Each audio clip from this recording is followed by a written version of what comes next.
Hey guys, today let's. Oh my eyes, Jesus. Today let's make a Rezero character strength tier list. Jesus, I stabbed my eye real quick. Basically, we'll be ranking all of the characters we've seen so far, from season 1 up to season 3, which will be arc 5 up to arc 5. The star that engraved history, that's the arc. You know, the whole sequence that happened in Estella, the city of water, the water city. I forgot exactly what it's called. But yeah, I won't be getting into spoiler for arc 6, 7, 8, even 9. I might add a little small section later where I talk about some later arc characters, but I will warn you when that happens. So for now, we'll just be ranking the character from season 1, 2, 3. Yeah, just these 3 seasons. Maybe I'll update this tier list when season 4 fully drops, but for now we'll just be talking about all the characters in the first 2 seasons. And the way we're going to be ranking it will be based off of this very detailed system of combat capability, starting from normal human, ascending to people who are capable of fighting, and then to capable soldier. We're not talking about your average normal soldier, I'm talking about pretty good soldiers that could fight pretty well. To strong combatant that has some kind of supernatural ability. Each of these tier, theoretically, if you're 1 tier apart, you should be able to take care of anybody 1 tier below you pretty easily. Strong combatant will be a character who has some kind of special powers in them. And then move on to elite fighters, which is pretty exceptionally rare. Let me bring some benchmark to better explain these. First, let's start with fodder human. This guy, a merchant guy, he has no fighting capability as far as we know. Russell Fellow, I believe that's his name. He is in the fodder tier, he cannot fight. Somebody that has basic capable fighting capability, I believe will be this apple merchant guy. Because he's like a farmer and he's pretty muscular. And I believe he could throw a punch or two and he could pretty much easily beat somebody like him. Next, let's move on to the capable soldier tier. Who will be a capable soldier? Let's say this capable soldier guy, who basically we saw in the White Whale subjugation war. He could actually do some solid damage and he has good experience. But he does not possess any supernatural ability, so he only get placed here. Next, to move on to the strong combatant, I believe somebody warranted to be in this tier would be someone like Frederica. That's her name, right? I keep listening to hearing her name in Japanese. It's like Frederica or Frederica. I think that's her name. Frederica. She can turn into basically like almost like a mob beast, which grants her like more power than your normal soldier would possess. Which is why I'll place her in the strong combatant tier. Next, let's move on to elite fighters. I'd say basically these 3 tiers, C, D, and E, are pretty close. They're not that far apart and it's reachable for a normal human, but the elite fighters are like a big gap between B and C. This tier will basically is like a tier where normal humans can't really reach. It requires some kind of natural born talent and hard work combined for you to reach. So this is like a natural gap between your normal humans capable, what normal human is capable, versus the monsters in the Rezero verse. Yeah, I would actually place Elsa in this tier too. And you know what? Why don't we just quickly get through 2, add some other character that we instantly rate. Ever since season 2, Garfield was able to beat Elsa, so he wants to be in the same tier and higher as well. Next, let's get into destructive force / broken abilities. Character that could basically have broken abilities that could pretty much easily cause them to beat people of the B tier, or they're capable of using very destructive magic / attacks that could pretty much like one shot people in the B tier. And somebody in this tier,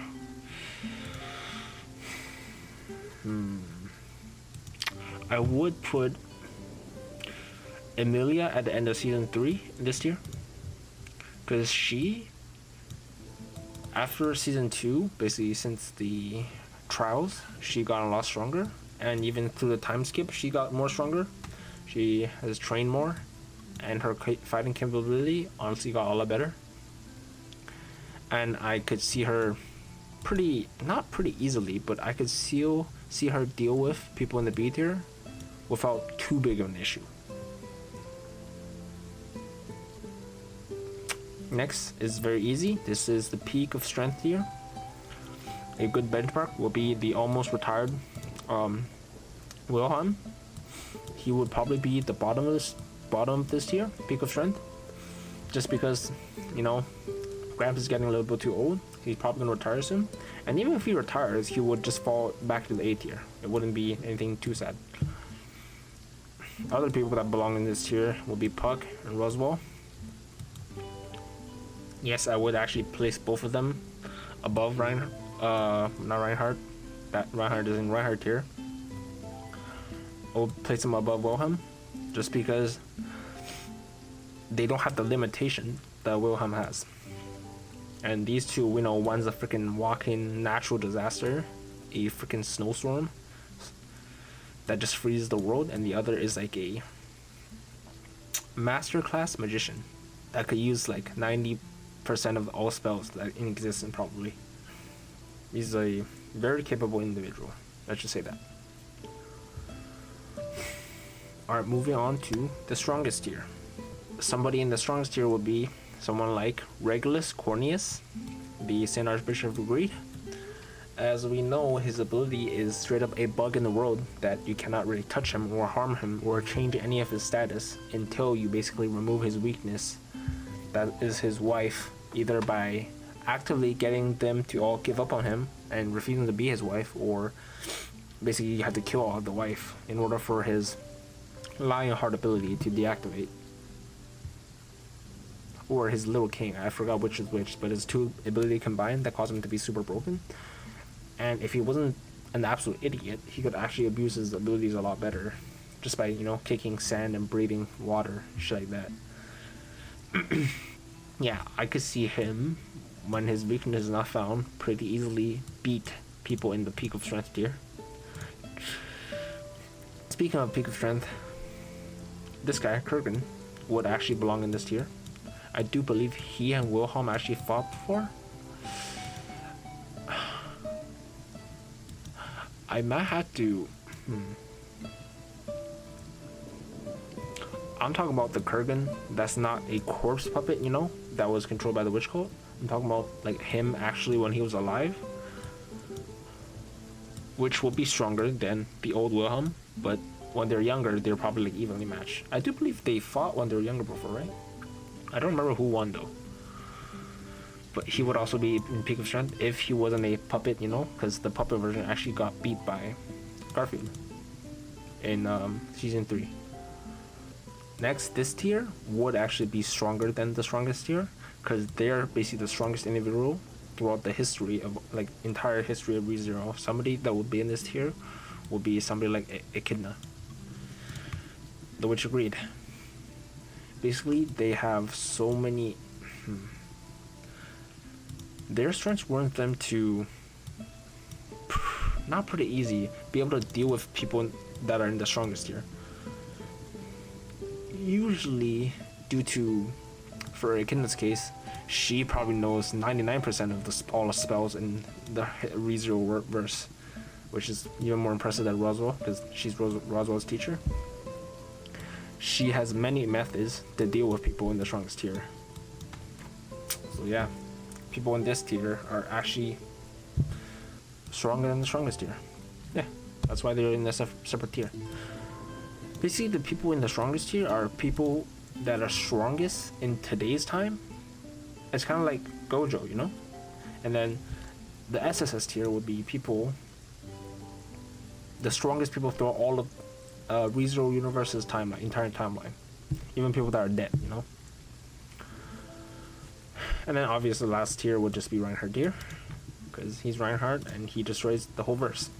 Reinhardt beats the Rezero verse, okay? Actually, I don't even know that's true, because he gets his power from Old Laguna, which is part of the verse, so I'm not necessarily say that's the case. but he just warrants his own tier because nobody can ever deal with him. Except one, maybe. One individual in the whole verse. Alright, let's actually get onto, now we have the benchmarks. It will be a lot easier for us to just rapid fire through all these characters. Subaru. At the beginning of the story, he was a fodder, normal human that's not capable of anything. But after he killed Betelgeuse, and I'm basically not counting his return by death ability, where else this man will be borderline reaching this broken ability tier if we count his return by death. And if he was able to recruit others, which potentially could reach him into the peak of strength, but that's not really his own strength. But so him by himself abusing basically return by death will only bring him here. That's about it though, like top of A tier. But we're not gonna count his return by death ability. Just him by himself, how well he could fight. Yeah. For the longest time he was here until he got to learn how to use Betelgeuse's what do they call it? Unseen hands, which he calls he has his own name, Invisible Providence or something. He will probably be placed somewhere in the top of E tier, capable of fighting. Scratch that.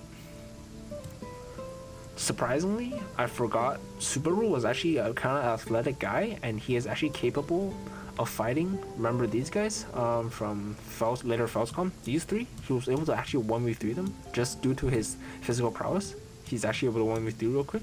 So I would actually, at the start of theory, I would place him in the bottom of E tier. Yeah, bottom E tier. I do have to admit that a lot of that was due to his sheer tactical knowledge and his elements of surprise. He basically ambushed two of them real quick and just one-shot this guy. That was really funny. But yeah, I'll place him at the beginning of the series, at the end of E tier, capable of fighting, but not very strong. But ever since he awakened, you know, the sloth factor, witch factor in him, and able to use the unseen hands, I will place him at the top of E. Basically, with that bonus ability, he could actually beat most of the people in this tier. But he is not really able to use it that well, so I don't warrant him to be even in D tier, because most D tier, a strong punch like that doesn't really do much. But let's get into season 3, the time skip Subaru, where he gets a lot better at using his invisible providence, and he is actually a master whip user. We see him in one theme using his whip to get a big rock and straight up crushing somebody with it, which is honestly a very strong move. The whip power alone could probably, his whip mastery will place him somewhere in the capable soldier tier.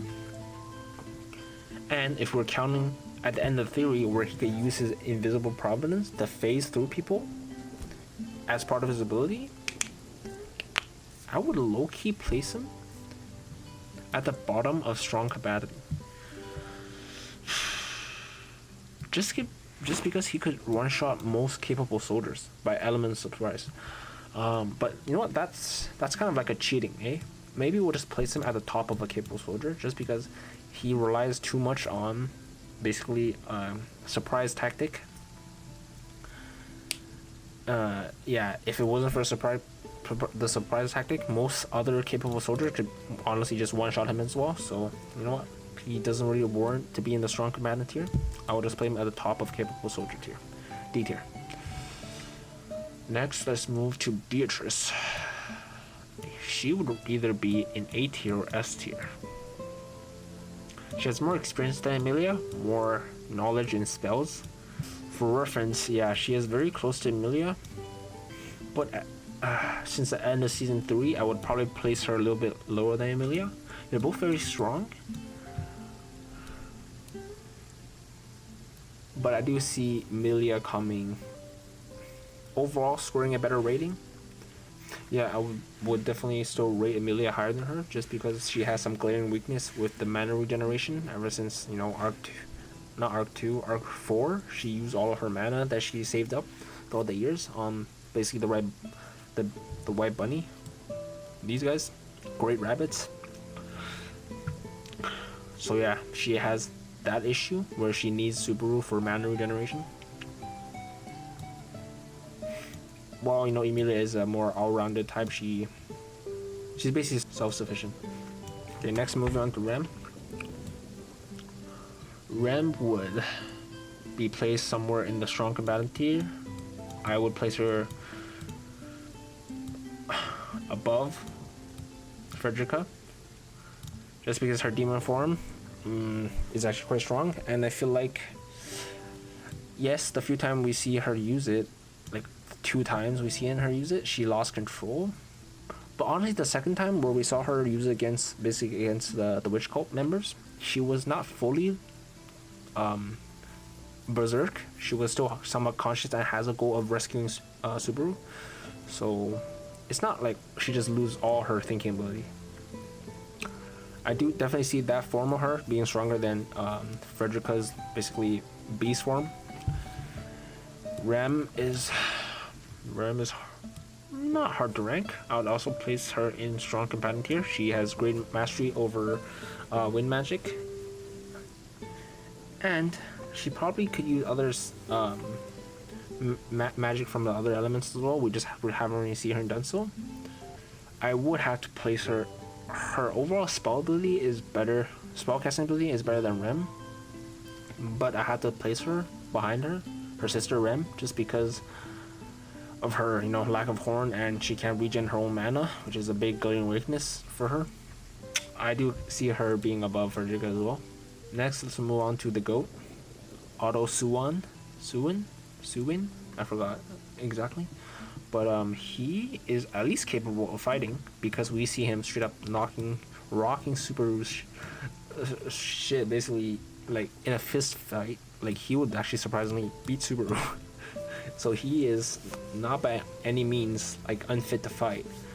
And if we're gonna count his really smart tactical skills and his ability to set up traps, use earth magic, and talk to animals, I think he low-key warrants a capable soldier tier. Let's just add all those random factors in, and he will be stronger than your average soldier, just because of his capability. Him and Subaru, though, honestly, the bros, they're pretty close in terms of strength. Oh yeah, B tier sounds low, but once you reach B tier, you're like the top. You essentially reach the top like 97% of the verse. Because these guys, anything A tier, S tier, SS tier, SSS tier, these guys are just like, there's no other character like them, okay? They're like the only few characters that are here. Same with the B tier, there's probably like less than 10 people. Basically, if you're able to get in the B tier, you already beat like close to 99% of the verse. So don't underestimate the B tier, just because, in this case it's B. Right, who we're talking about? Yeah, these two are pretty close. If I had to bet on a fight at the end of season 3, I would bet Subaru win. If they had to fight to the death, which will never happen because they're best bros. Right? Petrash is actually a capable soldier. Her, and a normal soldier could low-key duke it out, and potentially Petrash might be stronger than your average soldier,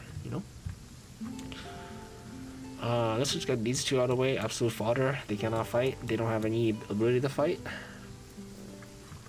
Let's move on to, what is her name? Yorozu?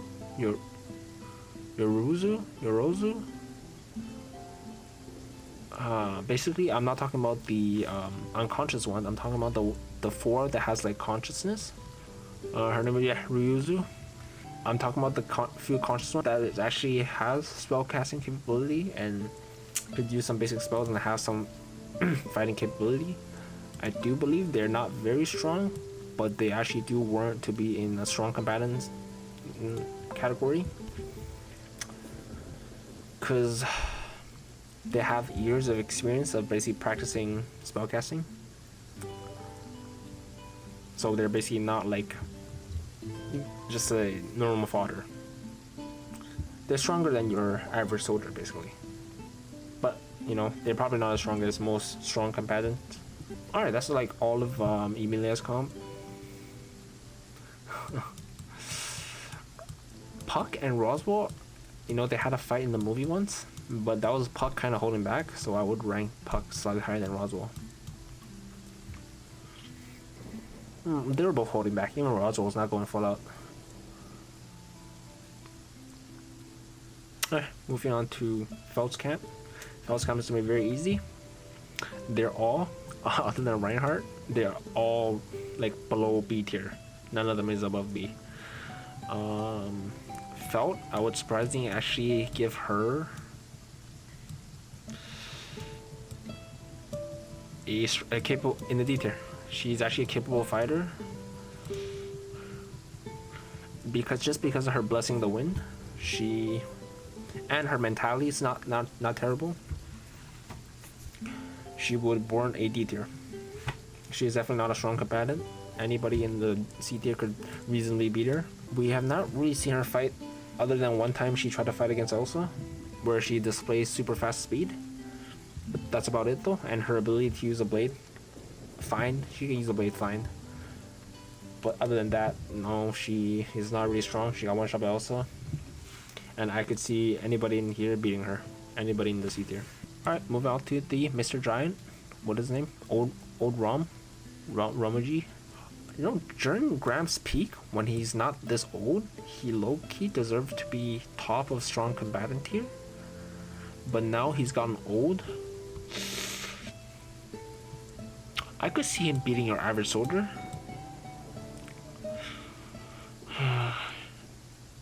I think Graham still deserved bottom of strong combatant tier, just because, yes, he got very easily defeated by Elsa, but he still got the stats, you know. Although he's not very durable, he is very strong, and his speed is not too terrible. We see him swing and move pretty efficiently, and he's kind of on a different tier than your normal average soldier, you know. So yeah, I'll place him at the bottom of the C tier. Next, let's move on to 3. These 3 are very easy. This guy is not even capable of fighting. This man is half a man, unfortunately. He is a dwarf, either a dwarf or a gnome. Yeah, literally Subaru's one kick one shot him. Yes, he is able to use a knife. He actually, surprisingly, Subaru died to him once because this guy stabbed Subaru and he decided to finish the job and stab Subaru again, actually killing him. Yes, he can use a knife, but that doesn't really say anything about his combat prowess. He is absolutely a massive weakling. He's just a weakling. These two could actually somewhat fight. He has weapon proficiency, and even in Season 3, we see him casting fire magic to summon Reinhardt, which is probably the most broken ability to ever exist, summoning the top guy of the verse. He is also quite capable of fighting. I'll place them both in here, but they're not at your average soldier tier list. Average soldier tier yet, just because they haven't really been trained, and they're more like hooligans in the alleyway. Okay, they could fight, but they're not very good at it. Yeah, this guy built like a bear, not gonna lie. The only way Subaru was able to beat him is kicking him in the groin. That's it. Next, moving on to Crusher's Camp. Crush? I just call it Crush. We already rated Wilhelm. Peak of S tier. Not peak of S tier, just like bottom S tier. Crush will actually be in the strong combatant tier.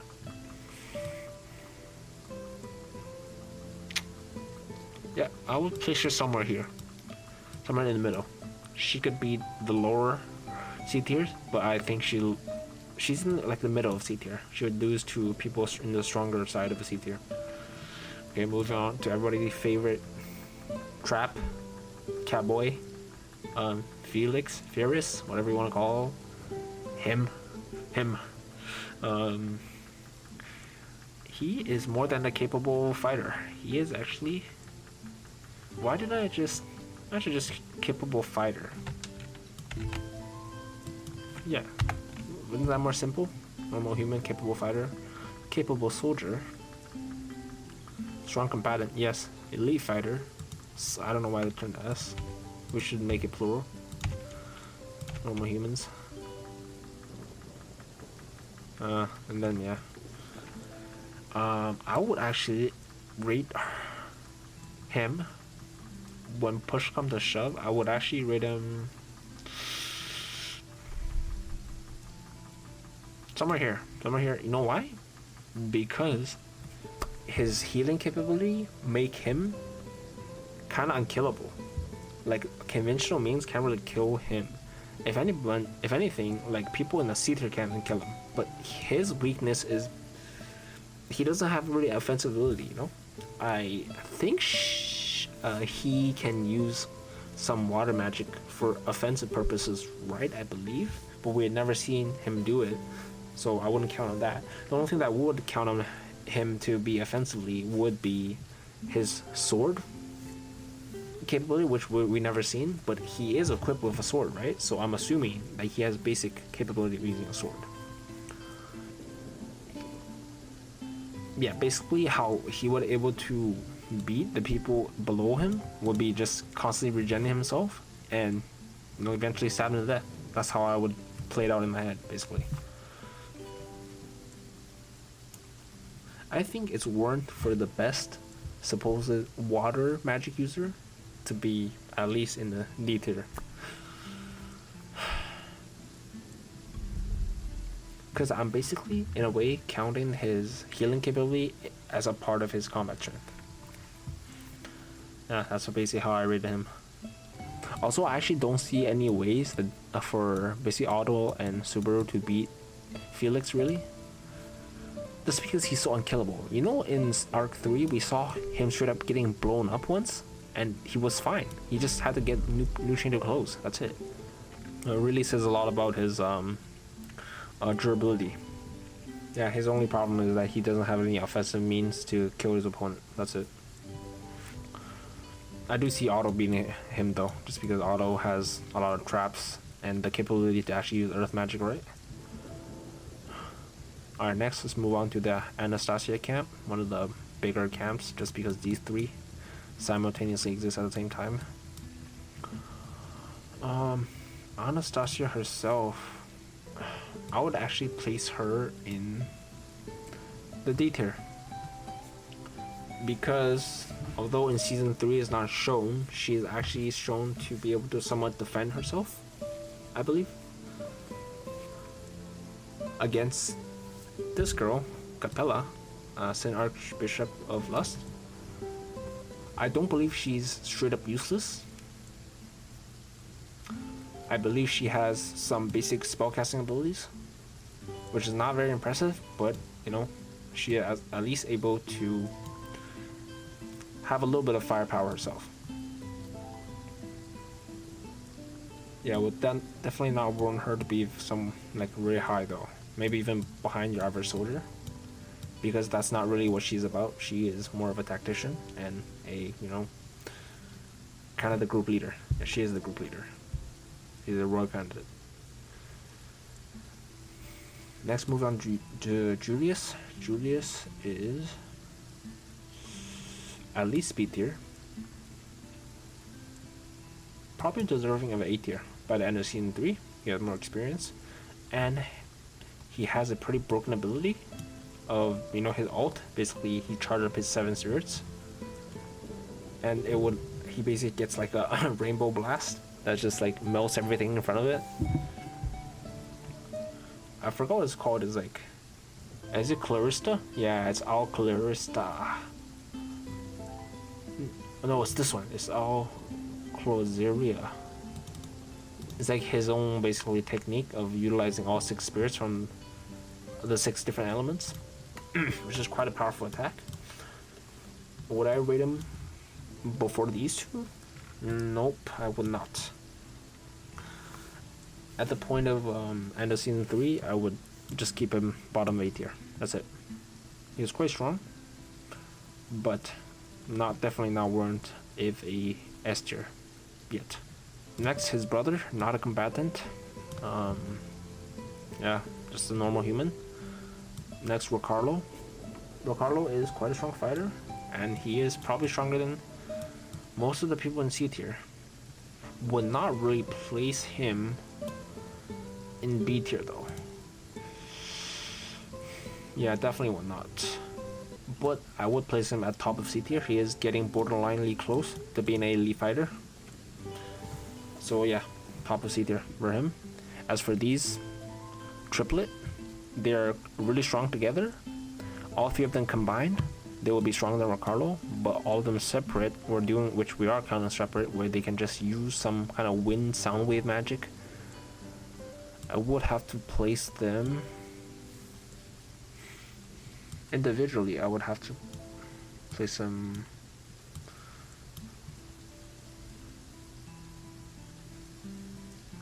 They are actually quite agile and capable. So I could see them individually actually beating Frederica. Yeah, so I'll just place them somewhere here. But yeah, if three of them combined, yeah, they'll be like above Ricardo. Ricardo? Was it Ricardo or Ricardo? I don't remember. Oh, it's Ricardo. Shoot. I've just been calling his name wrong. Whoops. Alright, next, moving on to the Priscilla comp. Priscilla herself is actually quite strong and capable, as we've seen her in season 3 pulling out the Yang sword on instantly obliterating some honestly fodders, though. Those fodders are probably this tier. Same tier as these demon dogs. I do believe she warrants to be in the A tier at least, and if anything, her sword capability seems quite impressive. I would honestly place her and Amelia tied with each other, with maybe Amelia slightly above her. Yeah, I would tie her basically with Amelia in terms of strength for now. Yeah, she's shown to be quite a capable fighter, surprisingly. The first time we see her like do anything, like in terms of fighting, she basically just one-shot the opponents, albeit they're very weak, you know. Before we do Al, let's do Henko. Henko, you know, despite everybody just shitting on him and thinking he's a piece of shit, which he is actually quite a capable fighter. Honestly, it is kind of disrespectful to put him in the D tier. I do believe he warrants to be in the strong combatant tier. He is only weak because his dad and his son is like peak of the verse. I could see him being stronger than Krush. Let's not forget that this man used to be the captain of the Royal Guard, which was then taken over, I believe, by him. Was he a captain of the Royal Guard? I don't remember exactly, but he used to have a pretty high position in the royal family. So yeah, we should not underestimate his swordsmanship. I would place him somewhere in the high C tier. Next, let's move on to Al. Talking about his ability will be a spoiler to show. I don't know, man. Maybe just mentioning his rank is also a spoiler, but let's just say he has somewhat of a broken ability and he warrants to be in the A tier. Where in the A tier exactly? I would place him actually at the top of A tier. Yeah. This is kind of a spoiler, isn't it? But I won't get into his specific ability. I will say though, he is never capable of really beating the S tier unless he has ways of using traps or relying on other forces. He is never by himself capable of really beating anybody in the S tier. Like, never. She does not have any fighting capability. She have her blessing, but it doesn't really do anything. She's more like a mood amplifier. She can make you have... She can play you a song to make you fight better, I guess. Like an actual bard. She is literally a bard. But yeah, she can't fight though. Next, let's move on to the Sin Archbishops. Starting with our old friend, Betelgeuse Romani Conti. He would honestly be above B tier. I would probably place him somewhere in the A tier. Would he be higher than Julius though? I'd say at the end of season 3.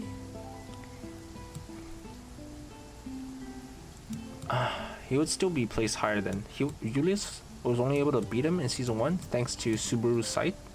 He was basically borrowing Subaru's sight and he was able to see the invisible hands, the unseen hands. But yeah, without Subaru's help though, honestly, Julius will probably lose to Betelgeuse. What about Priscilla and Beatrice though? Would they lose to Betelgeuse? I don't think so. I think they're capable of fighting against Beetlejuice, so I would place them below below them, these three. Next, the Archbishop of Gluttony. These three are honestly pretty close to each other, and they are all pretty strong, surprisingly, even by themselves.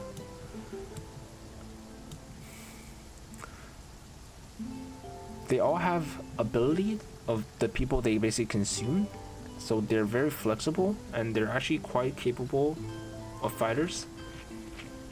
Their ability is pretty broken. If you let them, if they know your name and they touch you, they lick your palm and touch you, you're basically cooked. Either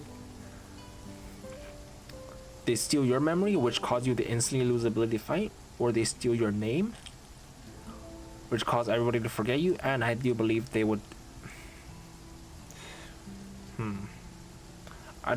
maybe in order for them to steal your abilities to use and turn into you, they will have to steal both your name and your memory for that to happen. But they honestly, throughout their, ever since they existed, they've been like consuming random people, strong fighters, or weak. They have a lot of abilities in their pool, basically, to pull from. Yeah, so they're actually pretty strong. Especially for these two, they can rely on their sister to help them in times of need, which we saw is what happened with Lai Batan Kaitos, I believe. He basically got bailed out by his sister. Yeah, the three Gluttony Archbishops. Next, let's move on to the Saint Archbishop of Wrath. What is her name again? I believe it's Sirius. Yeah, Sirius. Oh, it's just same as Betelgeuse, Romani Conti, Sirius. I would rank her slightly higher than Betelgeuse because she's actually quite a strong fighter. Her speed, powers, and she's able to use some kind of flame magic with her chains. I do believe she is a better combatant than Beetlejuice, but they are pretty close. So I'll just place her slightly above him. Next, Capella. I would place Capella pretty high. She is quite a good fighter, and her ability, her authority, is quite broken. She can basically transform others and herself into whatever she wants. It's kind of almost similar to Mahito's ability of Idol Transfiguration, right? She can basically turn you into a freaking bug or any animal she wants, and she can transform herself. It's literally the same ability. Would I place her above Ao though? They're pretty closely matched. That's why in season 3 we saw these two basically tie each other after like a fight. They're like kind of evenly matched. I still have to place Ao like slightly higher than her. Let's keep her here. I won't further explain though.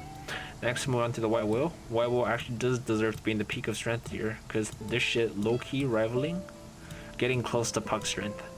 And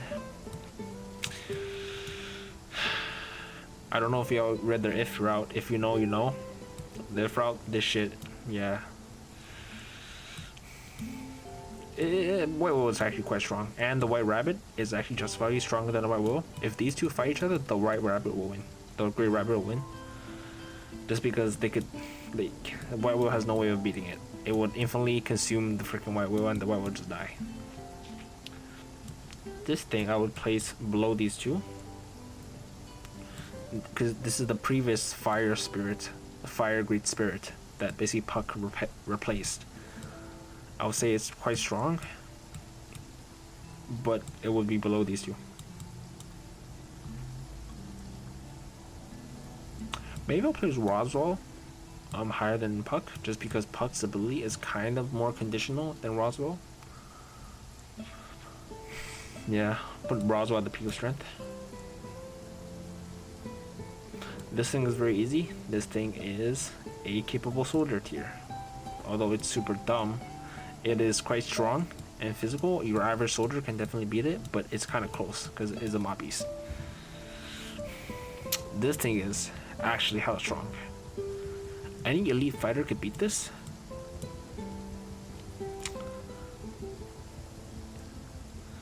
So yeah, I would only put it in strong combatant tier. You could probably beat most of these characters, and we see him literally beat Frederica, I believe. Yeah, Guilty Low is actually quite strong. Next, moving on to this guy. He is the captain of the Royal Guard, which is actually surprisingly very strong. Him versus Garfield, I'm pretty sure like Garfield would lose. I don't even know much of his strength. I just know that he is very capable, and he should be a elite fighter with lots of experience.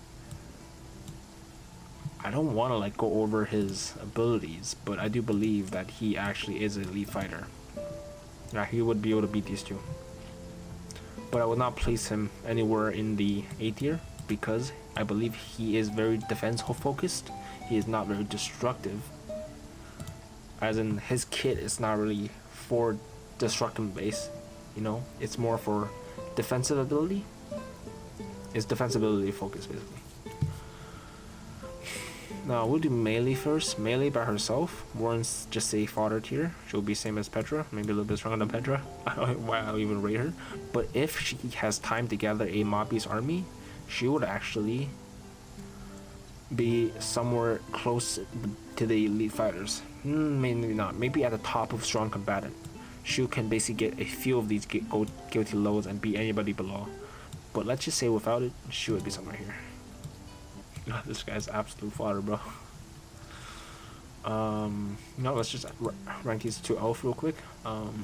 Mother Fortuna, she is actually quite a good spellcaster, but she does seem she lose her temper pretty easily, especially against. We don't know what happened. You know, to be fair, what exactly happened between her and her sister and Pandora, but she was very angry during the fight. You know, almost losing her mind.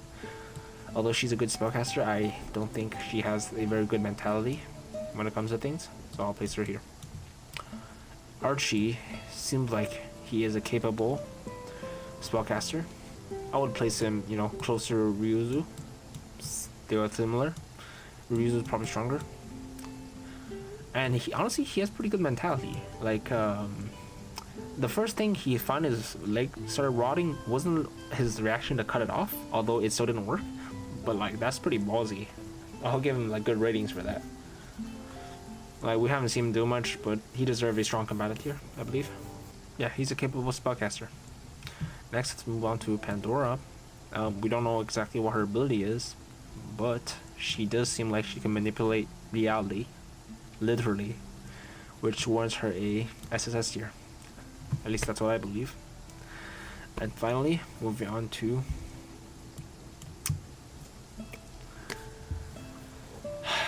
the Witch of Envy, Satila.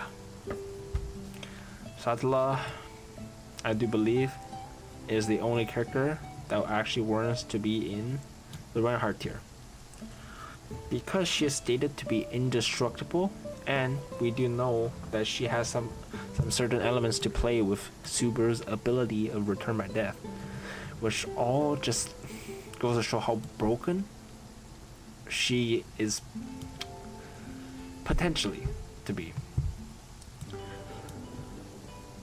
For now, I would place her actually in the Reinhardt here, just because she seems like she is literally the final villain, and she has a lot of setup for her to be very powerful. Yeah, I would place her in the Reinhardt tier, actually. Let me just go over this. Yeah, we're done with everything. I don't really think I'm gonna rank the other witches of sin, although I ranked Rikina, just because we know some of their abilities, but it doesn't really tell us about their combat capability. Maybe we could rank Segment. If we rank Segment, she'll probably also be stronger throughout history, just because we are actually aware that she is a very good user of the Unseen Hands. Unlike Betelgeuse, who could only grow like 10, 20 or something. I think just 10, right? She could actually grow like thousands. Yeah, I do believe she would actually be in the SSS tier. Just quickly go over it, and then Reinhardt, Satala makes sense. Top of the verse. These guys are very broken characters. Makes sense that Regulus is one tier below them, because they seem like they have ways that could easily deal with Regulus. S tier. These guys are like the peak strength of the verse. Makes it more impressive that Subaru is basically responsible for subjugating these two. There's a lot of people in the C tier, eh? Because C tier is like where most normal people stop at.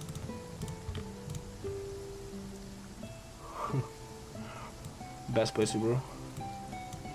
D tier. What I'm going to do is, okay, I will basically give a spoiler warning. I am going to rank some of these manga characters, not manga, light novel characters. So yeah, spoiler be warned. Skip to this timing in the video to avoid spoilers, okay? Alright, I'm just gonna quickly place some of these, you know, upcoming characters in these to make this trailer seem more full, you know, because some of these guys, this is actually where they should go. Huh. I guess they just all go to. Also, Shala deserved to be. Yeah, Shala is like a really strong mob beast. She would be somewhere in the S tier. While these guys, these four, they're all the strongest throughout history. Nope. Nope. These guys should be here.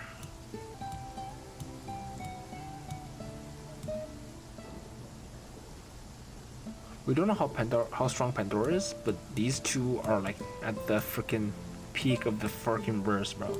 Like they're ridiculous strong. I'm pretty sure Raid could one-shot Regulus and very easily beat these two.